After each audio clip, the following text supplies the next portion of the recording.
We shall return. Stand high then, please. Here we go. About 5. I don't think so.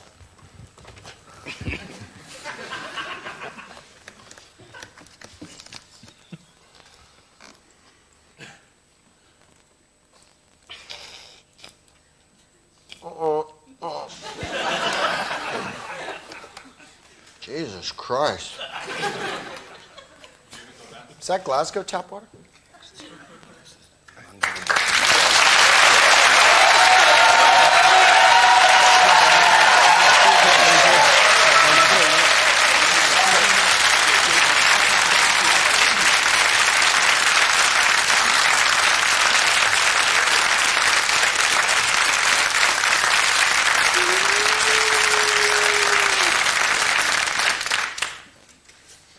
Wow, nothing happened. Camera 3, God damn it, get on the money. This time, here we go. 5. Ah, the magic of television. Spontaneity reduced to banality. Here we go.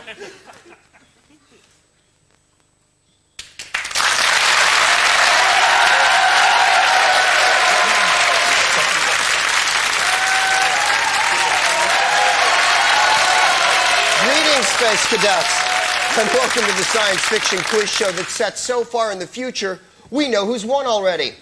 I'm your High Commander, Greg Proops, and I'll be dodging the fallout from our two teams, the astronauts and the cosmonauts, bringing a dapper shine to tonight's show, a truly cosmic cosmonaut, clothes by design, hair by neglect, comatose by 11, Mr. Bill Bailey.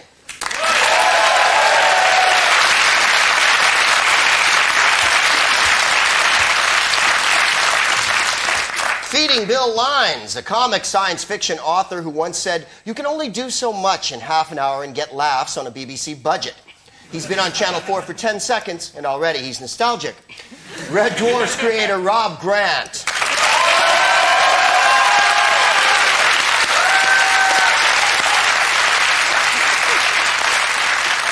And providing extra firepower, a female comediette with limitless science fiction knowledge, although she did think an Ewok was something you stir-fried drugs in. Ms. Ronni Ancona.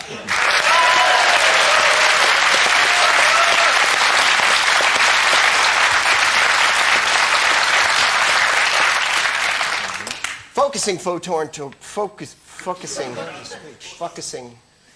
New dentures. Focusing. It's easy for him to say, isn't it? That's good booze. The very beginning. Remember, the Force will be with you, always. From the very top? Danger? Well, if you told me that if I fucked up right in the middle of it, we couldn't just do half of it. All right, remember to applaud again, and remember how hilarious the stir-fried drugs joke was. And please, some false TV enthusiasm there, if you will. Pretend we're in America and shit's funny. The Ewok. Yeah. Do the Ewok with the thing. Sorry, you guys. No, I need it for room.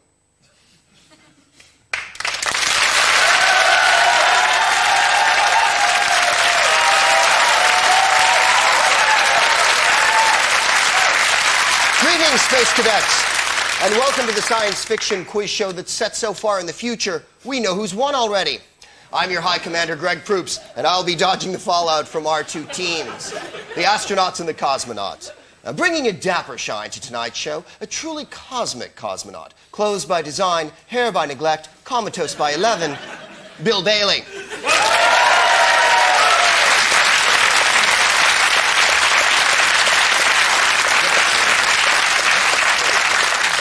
Feeding Bill Lines, a comic science fiction author who once said, "You can only do so much in half an hour and get laughs on a BBC budget." He's been on Channel 4 10 seconds, and already he's nostalgic. Red Dwarf's creator, Rob Grant.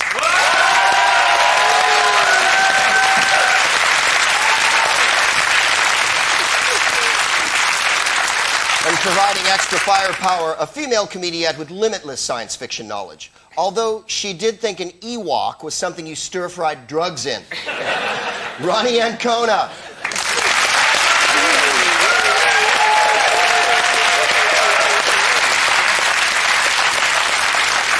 Focusing photon torpedoes in opposition, the astronauts, led by a captain who, in Red Dwarf, introduced the world to a brand new swear word in Smeg. Although when people describe him, they find the old ones usually suffice. Craig Charles.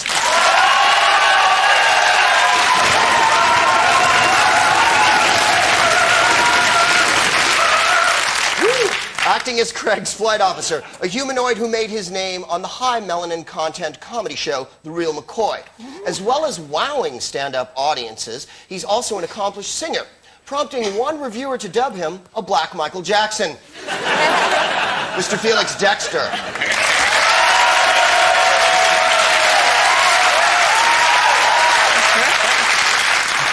And keeping Craig on track, a science fiction star whose super smooth role of Commander Straker in UFO was universally lauded. But his portrayal of Captain Blue and Captain Scarlet was so ropey you could see all the strings. Ed Bishop!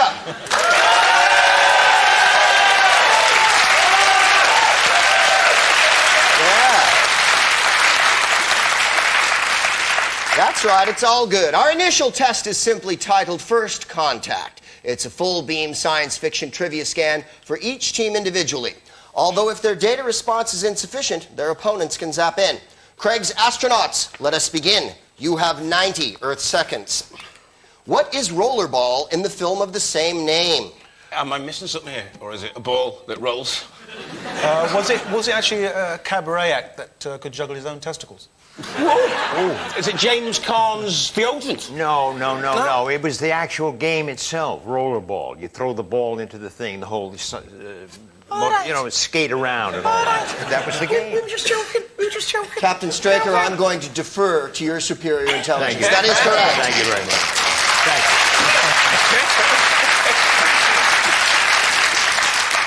you. Here's this week's May the 4 be with you question. In T-minus 30 seconds, name 4 non-human races in Star Trek. Dr. Spock. Yeah, he is a Vulcan. What race is he? He's a Vulcan, isn't he? He is a Vulcan, that's one. Kirk's toupee. Kirk's truss. Uru's earpiece. Yeah, and Scotty's accent. No, those are just 4 unconvincing things. Okay. I need 4 races. Ferengi. We've got Vulcans, that's 1. Ferengi is 2. Vulcan. Cardassian. And Borg. And Borg, that is correct. That's 4. Yeah. Oh, they only have 90 seconds. Who created Neuromancer in 1984? Henry Fonda. K-Tel. The book Neuromancer. William Gibson. William Gibson, that is correct. His best book was Mona Lisa Overdrive, though. Just thought I'd share that with you. All right. Thank Well, you. Craig reads. Slowly. What's Metal Mickey's favorite sweet? The one with the jacuzzi and the blow-up doll. Yeah. I'm certain it is.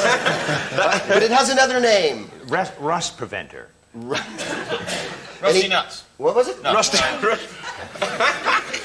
I'd like to take Rusty Nuts, but I think it will be cut from the program. Oh.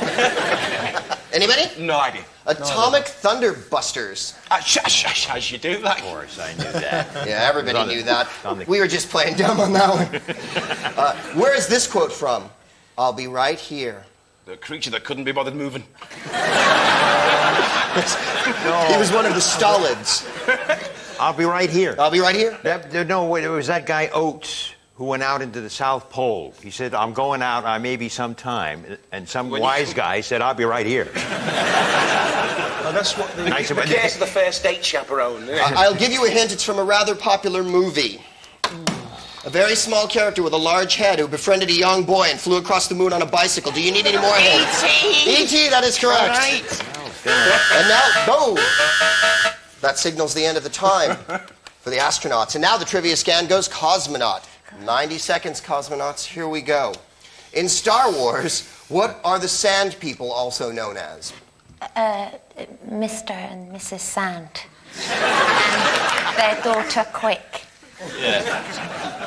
Indeed they are if you know them closely. Yes. Ewoks. That is incorrect. Yes, Dexter. No, I know. Nervous around water. What? Nervous around water is what the Sand people are known as. Can I come back? Oh, Tuscan Raiders. Tuscan Raiders is absolutely correct. In the affirmative. This Earth woman appeals to me. In which TV series do the Psi-Corps telepathic police appear? The Psi-Corps telepathic police. It would be a short series. Yes? Because you'd like to go in and say, hey, he did it. That's it. That's all of it. There's no wanted posters. No. They just go, you. I knew it. Any guesses? It's a television sci-fi show. That narrows it down. Space telepathy cops go mental. That is so close, I'm going to give it to you. Yeah. Babylon 5.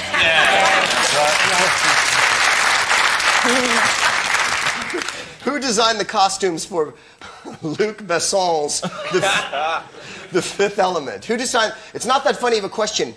It's my own French pronunciation that fills me with paroxysms of laughter, ladies and gentlemen. It's a condition. I'm working on it. Who designed the costumes for Besson's The Fifth Element? Topshop. That's right. That's why there's a sky blue blazer. That's right. Yeah, Top Shop Crawley. No, it's got to be some like Ruichi Yamamoto. It's a famous designer. Oh, no, it'll be Versace? Jean-Paul Gaultier. Jean-Paul Gaultier. Jean-Paul Gaultier. Certainement. Where have you heard... Yes. We have an enthusiastic crowd of young Wookiees in here this evening. Where have you heard this quote before? Get your ass to Mars. Oh, Howard's End. No,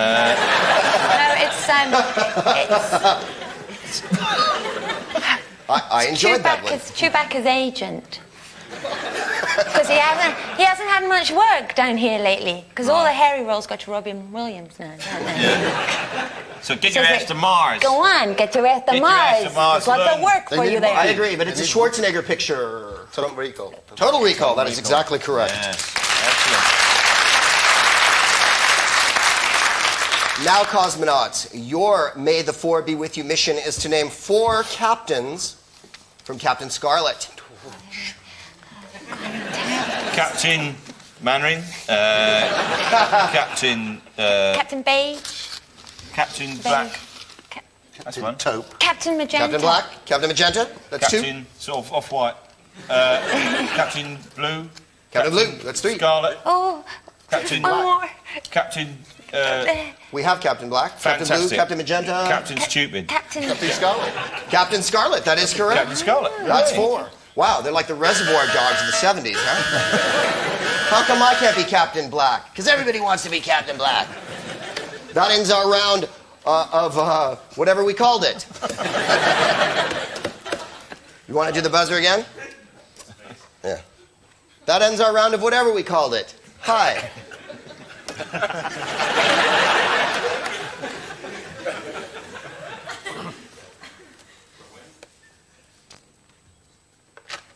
And don't buzz over the jokes, man. The writers worked long and hard on that Reservoir Dog riff, man. And you buzz over it. Fucking 2 hours with those kids. We're just finding a good place. How come? I have a good place for you, Brian. Oh, first contact, whatever. You know what we were going to call around, you guys? Have you seen your anus lately? And that's the appropriate response, which is why we changed it. This is, after all, a family show. The Manson family. So, ready to rock? Still thinking. Oh, we'll take your time because we serve breakfast. And it'll, of course, be deep-fried something. Do the last question. Okay. May we do the last question again? Yes, we may. And thank you for being so polite. You're welcome. Don't patronize me or I'll crush you like a bug.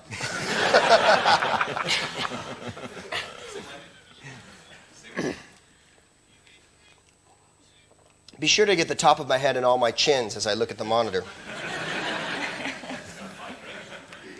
The lumpy-headed mini-chinned comedian. attack of. Go mental. Cosmonauts, your May the 4 be with you mission is to name 4 captains from Captain Scarlet. Begin naming now.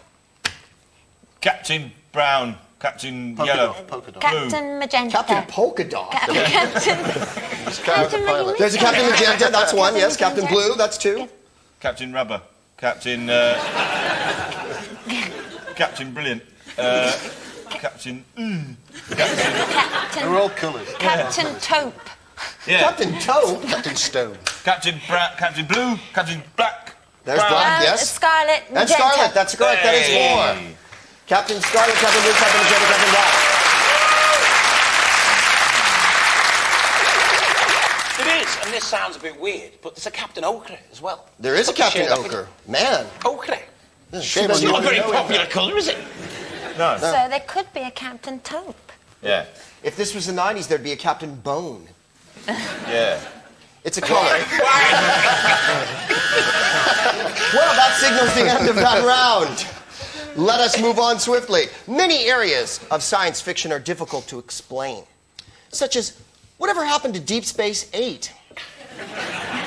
In this Space Oddities round, each team is given a strange object from beyond the frontiers of technology, and they must generate plausible explanations for its existence. Can their opponents tell which is genuine? Astronauts, I've got something for you here. Come over and receive my gift. I've been wanting to give Craig something long like that for quite a while. Oh, suits you, sir. I'm going first then, I take it. If you wish. Okay. Well, it's difficult being a superhero. I mean, everyone knows this. You've got to thwart evil villains, you've got to be faster than a speeding bullet, you've got to be able to leap over buildings, and you've got to wear your underwear outside so you can't get skiddies or nothing like that, because everyone knows, you know. People think there's no time to put your feet up, but there is, because the Silver Surfer, when he was first created in 1968, they showed him relaxing at home, and he had his feet up on his desk, wearing his silver outfit, of course, and he was munching on this, because this is this. He wasn't eating it that way. This is the Silver Surfer's silver sandwich. It's true. It's ridiculous. Hey. What do you think, Ed? Well, if you Bishop. believe that, you believe anything. That's all I got to say. Well, I'll make this very short and sweet and brief, so please stay awake during this explanation. Science fact movies are the greatest tedium known to mankind. You know what I'm talking about? They're 3% fuzzy pictures of flying saucers. 97% they're interviews with hillbillies, cross-eyed hillbillies, who look like they married their sisters. But I'll wait for that. It is the... You'll be waiting a long time, Ed. Now carry on. It is the reconstruction of these spaceship encounters that really takes the cotton-picking biscuits. Now, in 26 episodes of UFO, I've seen a lot of things floating around in space, but nothing as this Mickey Mouse prop that was used. In the 1974 science fact true motion picture called Crowded Skies. Crowded skies. All right, Mr. Bishop. Mr. Dexter. Points, surely. Okay. Well, the name Flash Gordon springs to mind in relation to this, okay? Right. Because He's waiting for it. like- He's waiting for it. most people would be happy with maybe a couple of handkerchiefs stuffed down there. Not him, you know. This was what went down there with Flash Gordon. Down where? We needn't go into that. I think All right, all right. I think you can imagine what I'm talking about. But I can't, that's why I asked. But the point is, there was a whole history in science fiction of Flash Gordon movies being regarded as the zenith of Art Deco. You notice that the baddies all had like little feathers on their caps, and the radios had little spangly bits, and even Flash Gordon, his shorts or his trousers had stripes, go faster stripes on them. And this is actually from that same genre. This is a rocket that was fired out of a cannon in a Flash Gordon movie? All right. Felix says it's a rocket from a cannon in a Flash Gordon picture. Ed says it's from the 1974 science fact film Crowded Skies. And Craig says it's the Silver Surfer sandwich. Cosmonauts. Gotta be Craig. No, I didn't mean that. They're all lying. They're all lying. None of it's true. It's a fire extinguisher, Yeah. clearly. I don't know, it's a cake decorator thing, isn't it? It's, it looks like a crayon. You know, one of those... What time do you call this? Yeah. There was Flash Gordon who was like, here, coming out west, and it was just Gordon, it didn't do anything. Well, I don't know, I reckon it's the, no, it's fine. I think it's a Yeah, I rocket. think Crowded Skies. Yeah, I think so too, because it's very specific. God, I love fake conferring. It's so futuristic. Yeah. We've gone for the beautifully convincing version of Mr. Ed Bishop there. Yeah. You know what? This just shows what fine acting and a handsome countenance can do. Because Ed was lying right through his teeth, you guys. It's a missile from Flash Gordon. That's Felix Dexter, ladies and gentlemen. Well done, though. There's the voice of authority, man. All right, and for you, cosmonauts, you must explain this to see which astronaut, which explanation the astronauts will buy. I can't believe I've been given this. Because these are Craig Charles's girlfriend's underpants. And I know because I gave them her this morning. And then they were white. We forgot to do VT, the explanation. Oh, fuck you. Yeah. Oh, yeah. Well, that's blown it. Also, was there a card that had the things? Well, never mind. What VT explanation? We show it. I forgot to say that. Ah! All right, I forgot to say it, so where do you want to go back to? This is called game show hosting, ladies and gentlemen. Scores?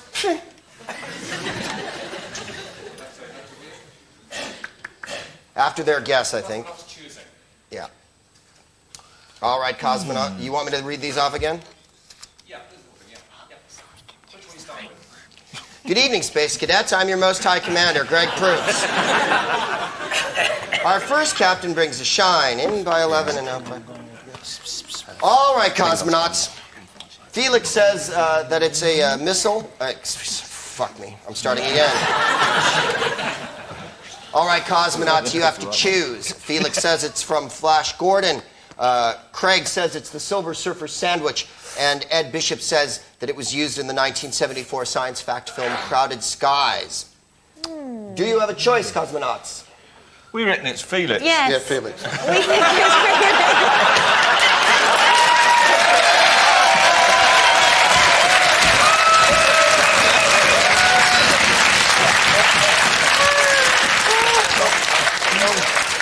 You are wise beyond your years.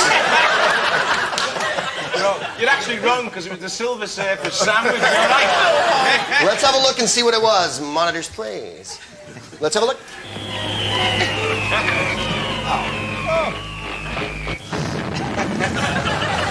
You see that clearly. Yeah. Yes, you're absolutely right. It is a missile from Flash Gordon. You know, and Ed's answer was so convincing, too. I loved your answer, Ed. All right, cosmonauts, you have to blag your way through this and see if you can get the astronauts to accept an explanation. And this feels good. I don't want to give this up. This is nice. Here, Rob. Thank you. Enjoy. Okay. Can we do... No! We're never going to get these Snickers. Where do you want to do it from?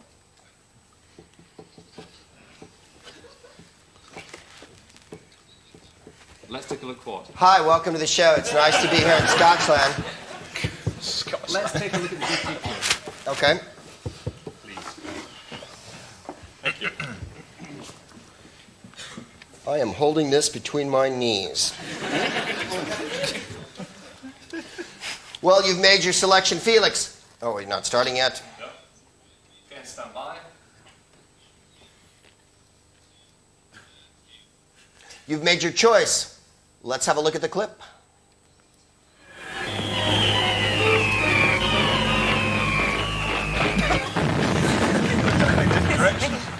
My goodness, you're right. It's a missile from Flash Gordon. And you know it is so important in the future to sink galleons with a missile, isn't it, ladies and gentlemen? You never know when a boat is going to sneak up on your spaceship and just... All right, cosmonauts, here is your space oddity, and it's much heavier than it appears. Rob. Whoa. Yeah, see? Yeah. I wasn't kidding. You've had this between your knees. So? Thank you. Commander Grant. This actually... Carry on. This actually is... It's a pair of pants. It's a pair of overpants, not underpants. Someone did model them? Yeah. Yeah.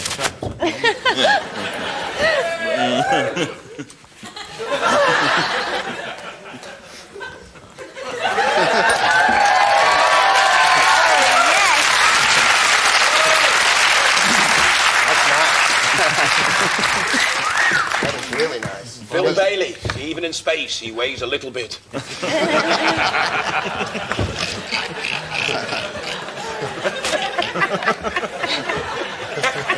And there's a clue to the owner inside here. They are the underpants worn by the Vogon Guards, the proponents of the worst poetry in the universe in Hitchhiker's Guide to the Galaxy. And there is a Vogon always in there. Vogon Gusset. Has it got wings? Oh, he's sultry. Captain Bailey. Right, in an early episode of Star Trek called it was The Garden of Delights, it featured the very first kiss on American television between a white man and a coloured woman. The man was Kirk and the woman was green. And what it was, Alandra was her name. She had 7 eyes, and he looked into the two of them, and he said, "What is this Earth thing you call kiss?" Like that. And they had a kiss, and then she gave him her pants as a memento. Oh, yeah. And they were used later in a battle between the Romulans and the Klingons called the Pants of Peace. Bill, go and have a lie down, mate. Well, Ms. Ancona.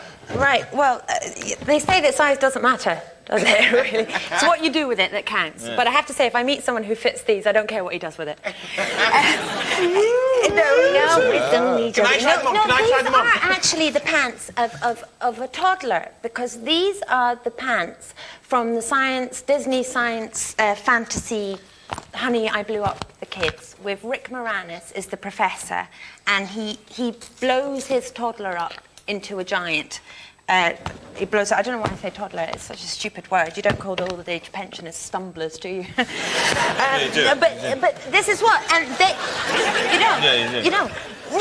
You do. I do. Stumbler. Stumbler. You're rude. Your granny doesn't speak to you anymore. Stumbling old dribblers, that's what I call them.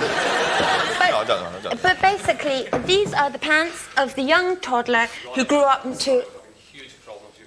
We're not Oh. hitting you, but Your what's pants are happening all is over your pants are banging against your microphone. my Yeah, pants. yeah. We didn't hear most of it because of that. It's just sort of, you were doing that. Okay. Good evening and welcome to Space Cadets. The show that takes forever. From where? Long ago, we started in a galaxy far, far away. Hold them up again. I can still Can you remember this Sure, hold 'em up. afternoon when I had a career. So it's Billy, it's you passing them on to Ronnie. Oh, all right. Okay, stand by. Tomorrow's going And my to be agent said everyone will like it. It's a comedy thing. Tomorrow's going to make you shiver.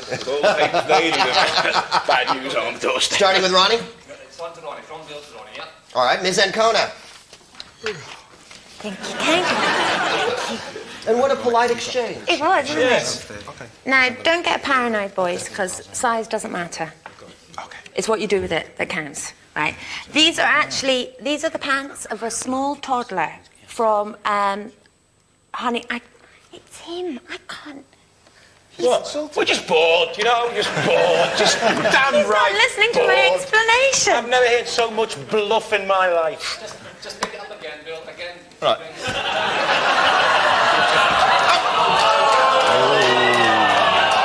I was all part of the show, that. Thank you, Captain Bailey. Ms. Ancona. Just before we go.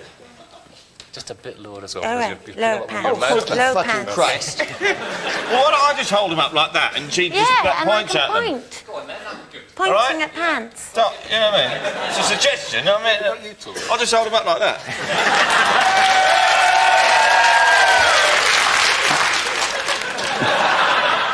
Okay, we are recording. Stand by, Greg. Hi.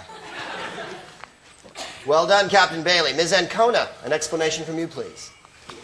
These modeled so beautifully by Captain Bailey. These are the pants of the toddler from Disney's science fantasy, Honey, I Blew Up the Kids, with Rick Moranis, who plays the professor, and he blows his own toddler up to be a giant. No, he does. Yeah. And of course, as the toddler grows, you say, a toddler, it's a stupid word, you know. You wouldn't call old age pensioners stumblers, would you, really? Apart from Bill. He's very rude to his granny. And no, the reason you don't believe me is because, of course, when the kid grows, the pants grow with him. No, I don't believe you because you're lying. No? Yes, you are. No. Do we confer now? We do confer, but after Bill's put the pants on his head. Suits you, sir. Oh! That totally is fantasy, is what that is. All right. I've got the wrong card. All right. Rob says it's the Vogon underpants from Hitchhiker's Guide to the Galaxy. Bill, I can't remember Bill's explanation. What was yours, Bill? It's the pants that Pants were... of peace. The The pants pants of of peace. peace, of course. And Ronnie says that the toddler's pants from Honey, I Blew Up the Kids.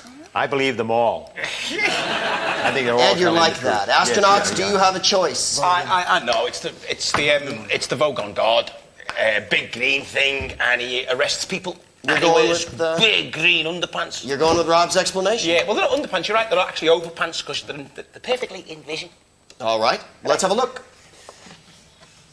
Yes.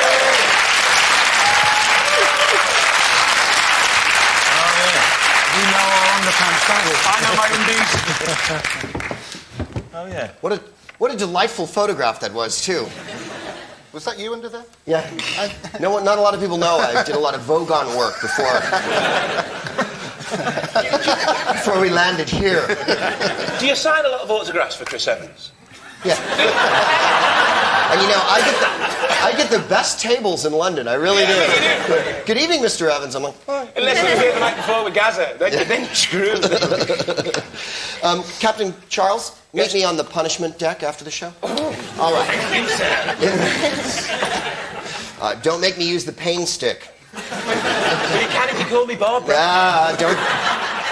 Don't beg either. That's what makes it happen. It's that. It's that time in the show where we dedicate a round in praise of Kirk. Like lowly pilgrims, we must prostrate ourselves at the shrine of all things Shatner and worship his immense magnitude. I make statements about Bill Shatner's life. Our teams go Bill Shatner or not Bill Shatner. Astronauts, you have 30 seconds. He co-wrote Star Trek V. Bill Shatner. Correct.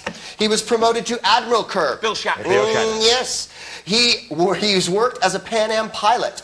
Not Bill Shatner. Correct. Joan Collins once played his girlfriend. Bill Shatner. Bill Shatner. Pongo. He's appeared in the musical Hey Blackbird. George Takei, not Bill Shatner. That's right, it was George Bill Takei. Shatner, Wow, you know your Sulu. San Francisco. I was born there. Well, time's up. Now we go to Bill Shatner for the cosmonauts. And here we go. He wears bifocals. Bill Shatner. Yes. He's been on Muppets Tonight. Bill Shatner. Wow. Variety hailed him as Brando-esque. Bill Shatner. You guys, I'm talking about Bill Shatner.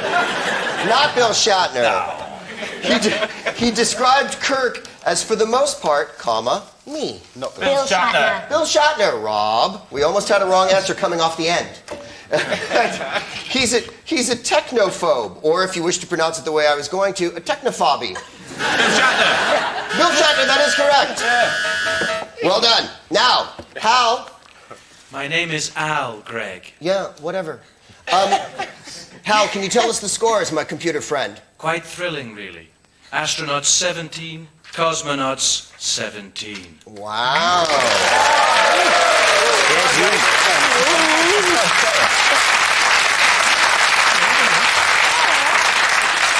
Fantastic tied game, neck and neck, and there is a lot of Bill Shatner questions in this stack, ladies and gentlemen. And if I had read them all, then I would have got to the end of that. But I haven't. And this is where the magic of television comes in. Because when you watch it at home, this won't be on. Go to Hal for scores. Hal? Hello, Greg. What are you wearing? Never mind. So, we're going to be right back after this. We're going to go to the break. But here's a teaser. Which science fiction film did this pair appear in? You see them there. We'll be right back after this.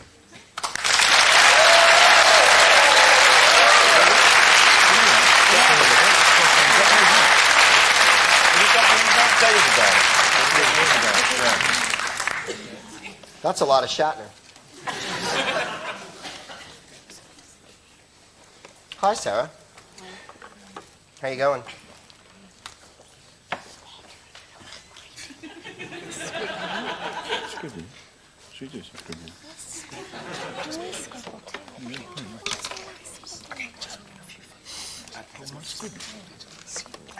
Sorry about that. Sorry.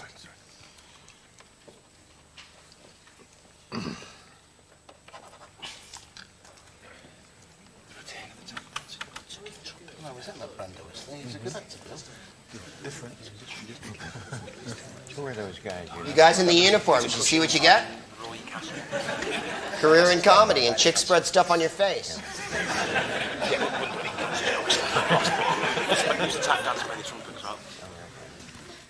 Peter Cushing is no longer with us.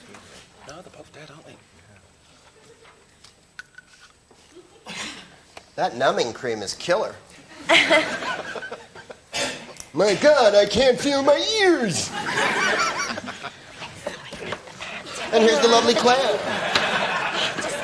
No. Slow burn.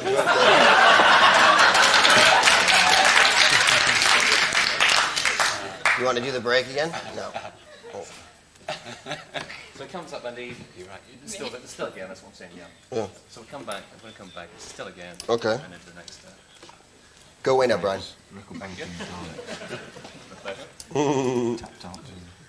Absolutely marvellous.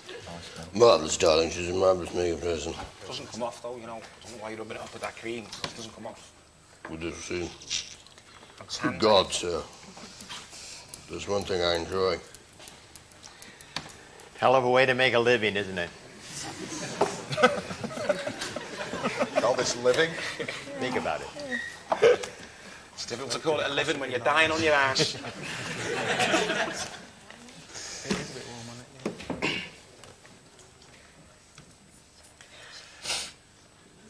So, can you speak any Klingon? Oh. If you want it, then come,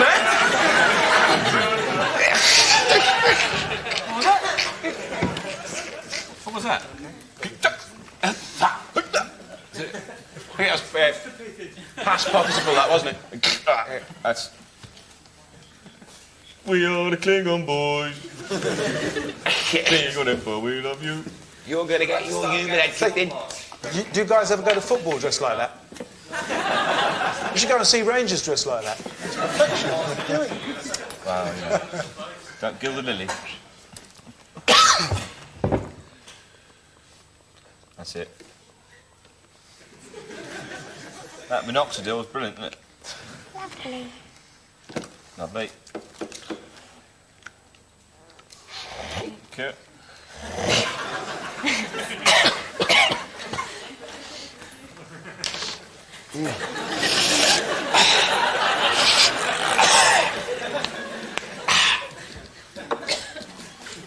Actually, it's been sprayed with some kind of paint. So you do get a bit high if you sniff it.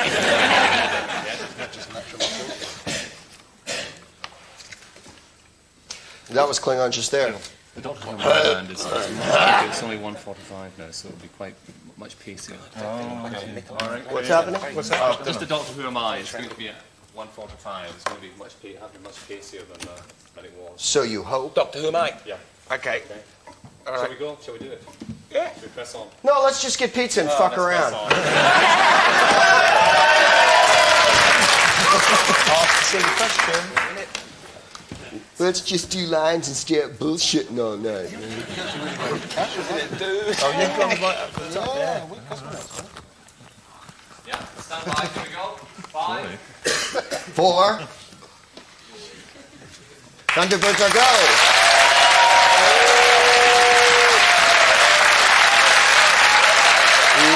Welcome back, my tiny triffids. Before the break, I asked which science fiction film Peter Cushing and Roy Castle appeared in. There they are. Any guesses? Return of the tap dancing, blood-sucking trumpet from hell. It's good films. That is very close. Dracula. I'm tempted to give it to you just because I liked you. I like you too, Greg. Dracula in an iron lung. Well, close. Doctor Who and the Daleks, isn't it? Yes, it was, Bill. Doctor Who and the Daleks. Well done.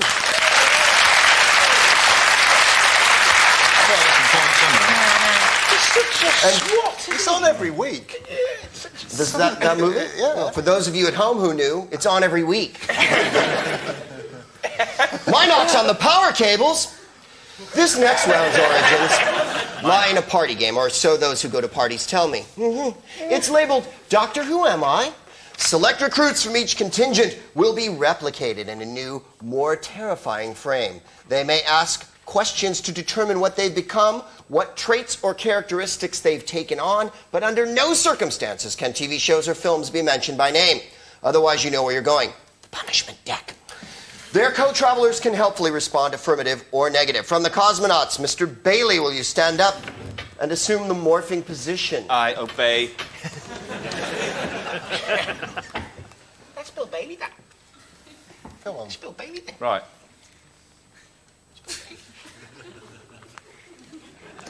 All right, Captain Bailey. It done? Yeah. Yes? Yeah. Okay. Ready? Yeah. Let's morph. How are you feeling? Okay. Yeah? Good. Okay. Okay. So, am I human? Affirmative-ish. Humanoid? No. Negative. 2 legs? 2 Yes. arms? Yes. Affirmative. Robot? Affirmative. Affirmative. Am I a robot? Negative. Flesh and blood? Affirmative. Affirmative. Bloke? Affirmative. Affirmative.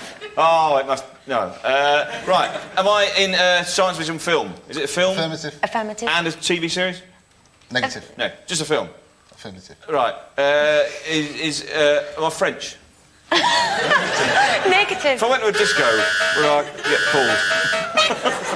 Well, Captain Bailey, be you've the- covered quite a bit of ground. We've determined you're a bloke and you're not in a French film. Any hazardous guess you'd like to stab at? He said, You were backwardsly. Right. Yeah, you were Captain dead America. close. I don't know. You were dead close. You Was were I? dead close. Was I dead close? Dead close. I'll give no you one idea. clue. You were created by an evil scientist. Oh, well, I was. Anyway, but... I felt that was perhaps a bit too short.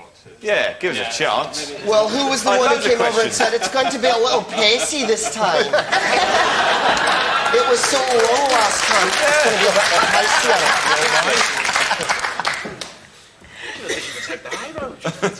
I'm sorry, I was knowing and yesing. I forgot my affirmative. To be here, I don't sit walk across again as well. Greg Proops will be played by John Sessions tonight. Minax. Right, so he's already here. Minax. And Greg, you can help along as much as, you know, Danger! as is necessary. Stand by then. Stand by, Bill. Huh? Stand by, Greg. What? Is that what? Fuck no. Be from the morphing. Ah. All right, Captain Bailey, you've assumed the morphing position. Let the morphing begin. Bring on the long-haired funny men. I wish them to amuse me. Dance, monkey boy. You know that, Bill. Am I humanoid? Affirmative. Am I not a human? Affirmative. Affirmative. Am I a bloke? Affirmative. Am I in films? Affirmative. Am I in lots of films? Affirmative. Is there loads of films with me in? Affirmative. We've established there's lots of films with you in them. Could I get a job as a bouncer?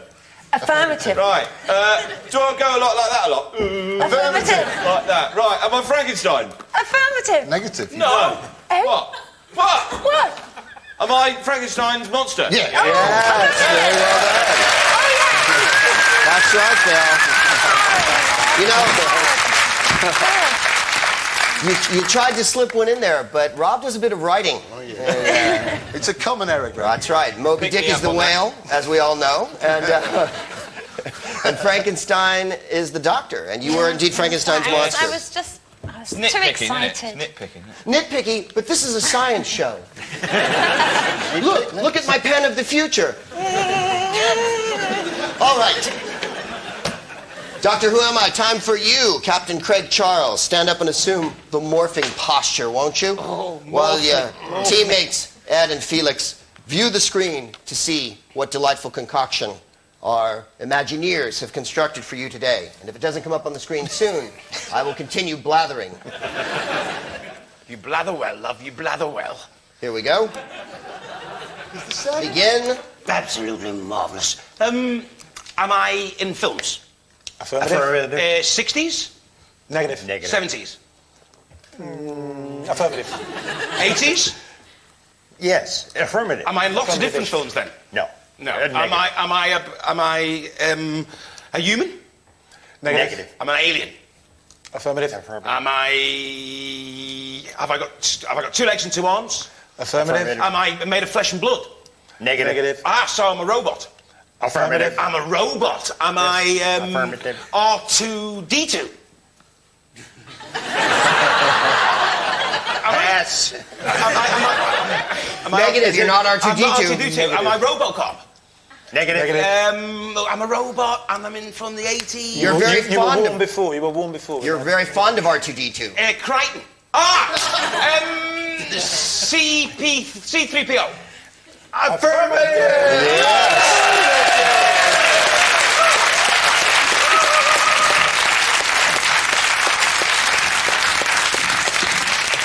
Well done, my space biscuit. C3PO, and in the correct order as well. Fantastic. You are indeed C3PO, or the robot from Metropolis, if you wish. Thank you. That one was for Rob. And our viewers who read. Our conflict continues now under the task head Future Shock. Both factions shall monitor a sci-fi clip. The action will stop, and without warning, I will invite suggestions as to what is about to occur. Ultra-logical answers such as the clip... Oh, God damn it. The clip. Do I have to begin at the beginning of this lengthy thing? All right. I'm thinking a small bungalow outside of... maybe a cabin in Pittenweem.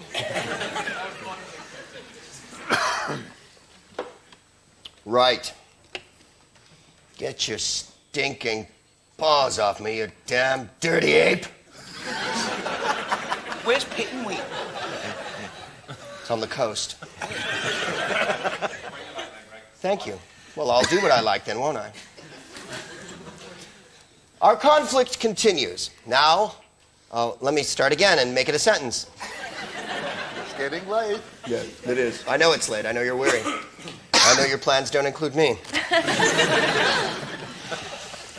Our conflict continues now under the task head Future Shock. Both factions shall monitor a sci-fi clip.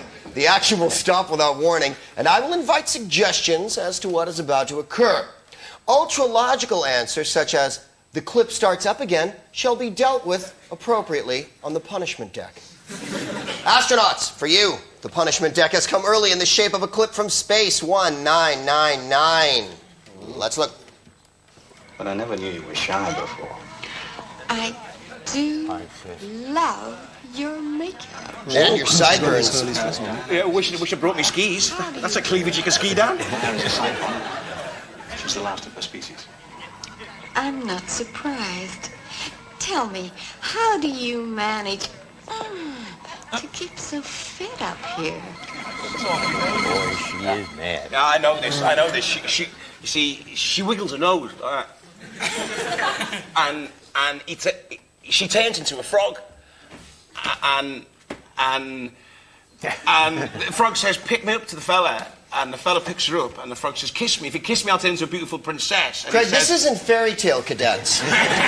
This is space cadets. and he says, "At my age, I'd rather have a talking frog." Actually, what happens is... Felix, would you like to visit the planet Coherent? Because Craig seems to have drifted away in his own special brew. She's jealous, right? She's giving out death rays. Yeah. But Vibes. she's slightly off. And so they don't hit the woman, they hit her boyfriend. He turns into John Inman and starts chatting himself up. And you went with him? And I think Felix has hit it right on the top of the He head. turns into John Inman. Yeah, absolutely. I've episode- seen that clip. It's an episode I missed. I'll give you the money myself. All right, let's have a look. What?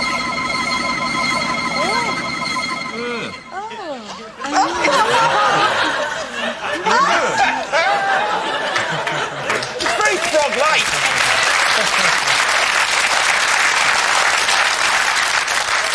That was actually an old Blondie video where she turns into one of the Bugaloos. God, your references are so old, Grandpa. Grandpa, what were record players like? No. Unfortunately, you were wrong. She wasn't a frog, nor did she turn into John Inman. As you can see, she turned into some sort of bizarre, bug-eyed monster thing. Which can happen, so watch yourselves. Especially when the chick has sideburns. You never know what they're going to turn into. All right, who'd have guessed? And cosmonauts, your clip comes from a more ancient version of the future. Here we go. Right. Go. It's Richard Branson off to his his latest venture. Fantastic Awesome acting. acting skills there. Hey, it's great acting. Double take, City, that. I don't know, the rocket, it goes off, he goes, oh, cheap, bloody Polish rockets. I think I know what the guy says. Hey, somebody call the pilot of that TWA. Whoa. Unfortunately, what you didn't count on, Rob, was that the crowd would have taste. Shall we try again with some humor? Okay, the rocket went out the window. What do you guys think happened next? It came back. The Australian boomerang rocket. Yeah, it hits, there's a trampoline factory across the road. And it bounces, and it goes up in the air, hits a pigeon like that, and comes back in the window. I love the that guy's answer. mouth, because it's open. Like Yeah, it goes like that. Let's have a peep. Here we go.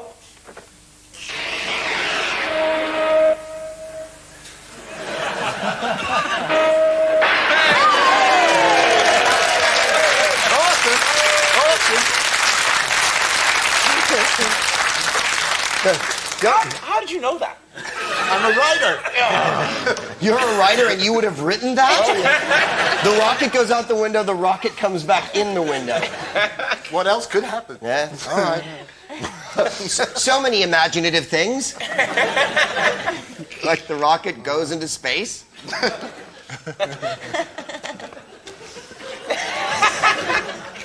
Weigh anchor! Hal? Hal? Yes, Greg. My computer friend, how are you this evening? Very well. That's outstanding. Hal? Yes. How's that Prozac? Hitting in. Timing is the essence of my humor. Hal, what's the score at this point? Astronauts 22. How about a complete score? Yeah. No, let's make it longer. We got nothing. Did your mic dial? No, he's all right. Oh. Okay, Greg, stand by. We're just going to do Hal? Just now. Or are we doing the VT? Okay, all right. Hal, my little computer friend. Yes, Greg. What? Are you on Valium, Hal? Maybe. You don't play coy with me, you little silicon chump. What's the score so far? Astronauts 22, cosmonauts 25.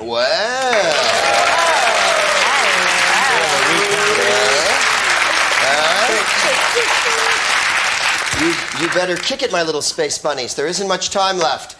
Time waits for no man, in fact, except maybe Doctor Who. Yes, time waits for no man who isn't Doctor Who. So before we zip into another dimension, fingers on phasers, it's the final all-comers trivia scan. And here we go. Name the futuristic family who were a space-age cartoon counterpart to the Stone Age Flintstones. Jetsons. Astronauts. Jetsons. Jetsons, that is correct. What series did Chris Carter create after The X-Files? Yes. The White Fronts. You know. You little rascal, you. Yes. Space Above and Beyond. No. Ooh. Dark Skies. Dark, no, is incorrect. Millennium. Bill, Millennium, that is right. Who does... You're under attack. Who does the music to John Carpenter's films? Yes. The Carpenters. The council. Oh, Ronni. oh, yes. He does. He does. That is absolutely correct. Name the beautiful, bald, exotic crew member in... Ronni. William Hague. That is correct. What was Catwoman's original name in DC's Batman comic? Yes. Chicken Woman. Cat Girl. Cat Girl? Selena... Pussy galore. Kyle. You know, I think Selena Kyle's right, but what we have here is the cat. Not an exciting answer. Nor funny in any way, and I enjoyed Pussy Galore, I really did. In 2001, A Space Odyssey, what song does Hal sing as his... At the end. Yes. Daisy, Daisy, give me your answer, do. That's true. Craig, you've got the part.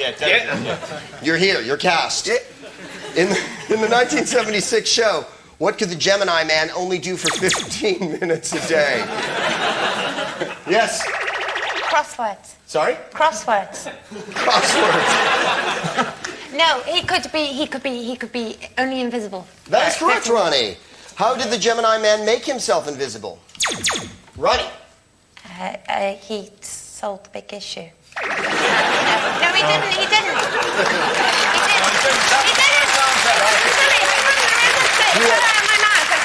You want another orbit on that, don't you? Oh. What? Why? How did he make himself invisible? Yeah, he had a little watch. That's right, he did. Which United States sitcom has a family of... We're buzzing over here. Yes, but the answer's been given. Don't make me use the pain stick, because I will. And when I'm done with you, you'll know the meaning of the word ha. Which U.S. sitcom has a family of aliens trying to integrate themselves into... Yeah. Fair Drop from the Sun. That is correct. Who had a hit with A Spaceman Came Traveling? To Pow. To Pow? Don't just use Klingon words at random. A Spaceman Came Traveling, anyone? The Space Girls? The Space Girls. All right. Krista Berg. I've got all his records. You know what? He wants them back.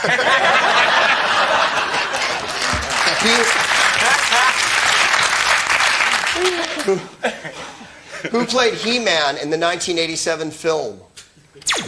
Me. That is correct. It was Rob Grant. Oh, okay. That wasn't. I knew who it really was. Who was it? Who was it really? It was Dolph Lundgren. Dolph Lundgren. In the 1985 film, which actress played the sex goddess concocted by Weird Science? Ronni. Kelly LeBrock. Kelly LeBrock. Well, it looks like the toast is done. No, that's the end of our show. Hal. Yes, Greg. Yes, Hal.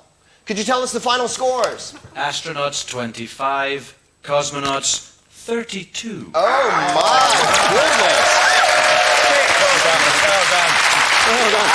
Looks like tonight's winners are the cosmonauts. Well, there's only time now to thank Felix Dexter, Craig Charles, and Ed Bishop, Ronni Ancona, Bill Bailey, and Rob Grant. I'm your host, High Commander Greg Proops, saying keep your feet on the ground and reach for the Wookiee. Good night. Peace out.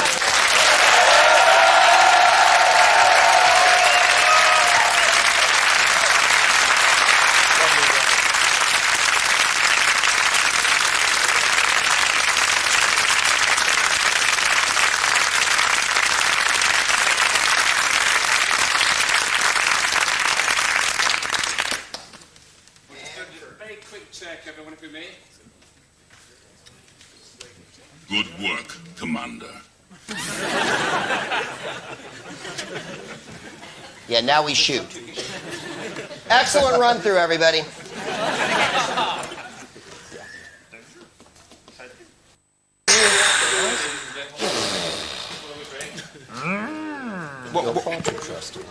That's good shit, man.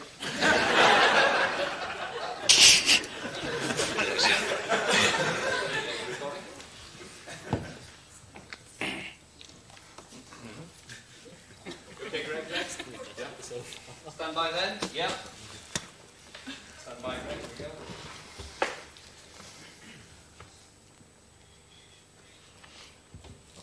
Hal, Yes, Greg. my artificially intelligent friend, what are the scores?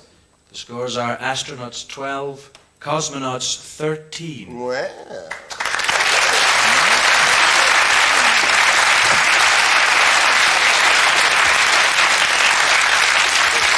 It's that time in the show where we dedicate a round in praise of... Greg, just do it again for me. Yeah. Maybe you shouldn't have given me the cue so early. Yeah. A lot of bickering, Greg. A lot of bickering goes on in the show. You got a what? A lot of bickering Yes, goes there on is in a the lot of show. bickering. About to get there. Time is now it's Prozac wears off. Okay. You mean in that time? It's So that they time. just done like edits of bits of Energy. I've never heard that before. Because like, I mean, I know James probably hard up for a bit of work. But I don't think he's going to do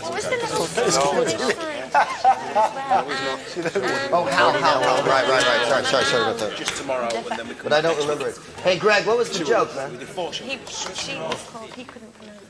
I Yeah, say but what that do you I say I know more than you, and you say I Oh, know more yeah, than okay, all right. The audience heard it now. But then again, I asked for it, didn't I? All right, okay. So really, yeah, coming into it, Greg. You say it or I say it? You say it. I say that I know more than you. Okay, all right. No, pretend you haven't heard the hilarity. Take your ship to the Hoths. Okay, stand by then. I'm going for a bit. Harold, my artificially intelligent friend. My name is Al. Yeah, whatever. Just remember, I know more than you, Greg. Yeah, well, I know where your on-off switch is. Would you give us the scores, please? Astronauts 12, cosmonauts 13. Well.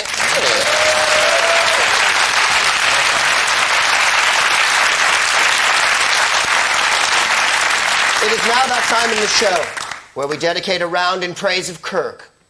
Like lowly pilgrims, we must prostrate ourselves at the shrine of all things Shatner and worship his immense magnitude. I make statements about Bill Shatner's life. Our teams go Bill Shatner or not Bill Shatner. Astronauts, prepare. You have 30 seconds.